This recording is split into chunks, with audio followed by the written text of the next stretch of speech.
perfect day in Bangkok. I'd started off in the morning about dawn giving alms at a temple, and I'd probably finish it up with some boxing and then maybe go to a night market or the flower market at night. And then during the day, I'd make sure to hit the palace, Wat Arun, Wat Po, and probably get a massage at Wat Po. And then have some street food, maybe hit one mall, MBK. And then I think that's probably what I would do in a day in Bangkok. Make sure to eat some food. I'd make sure to ride around on the river a little bit, either rent a dragon boat or take one of the ferries. Spend a little bit of time on the river. The river is really the soul of Bangkok. And I personally would skip most of the big fancy new malls, even though that's what the Thai people do, a lot of them, with their time. So there you have it, a little bit of the old city, maybe one mall to buy souvenirs, a couple of good meals, and I could eat 10 of my first 10 meals in Bangkok I could eat on the street for $1 a pop. Enjoy. Bangkok is built around a river, and the river is the heart of the city. Now a lot of the neighborhoods are away from the river now, but I would highly recommend, if you're just going to be here for a couple of days, stay on the river. Every good hotel chain has a hotel on the river, but also take a day and ride around on the hop-on, hop-off ferries.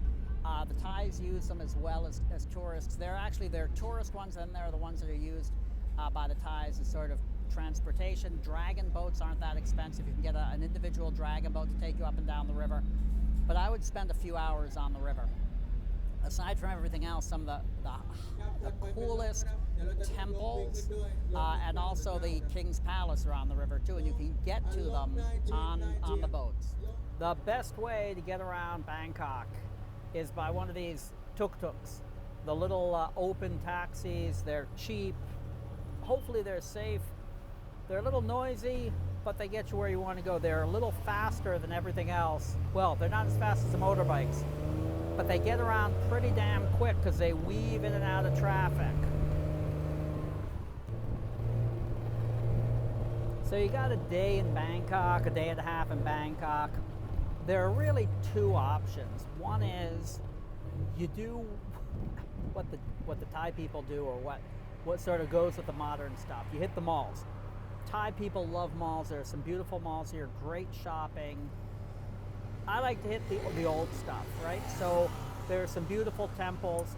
I'd say if you hit Wat Po and Wat Arun, you've pretty much done enough if you only have a day.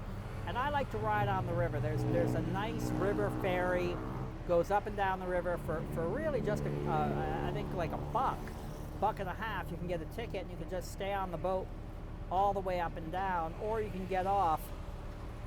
Very often I'll get off and I'll just hang out. There are a whole bunch of little temples on the way, neighborhoods, Chinatown, Little India, all those are there.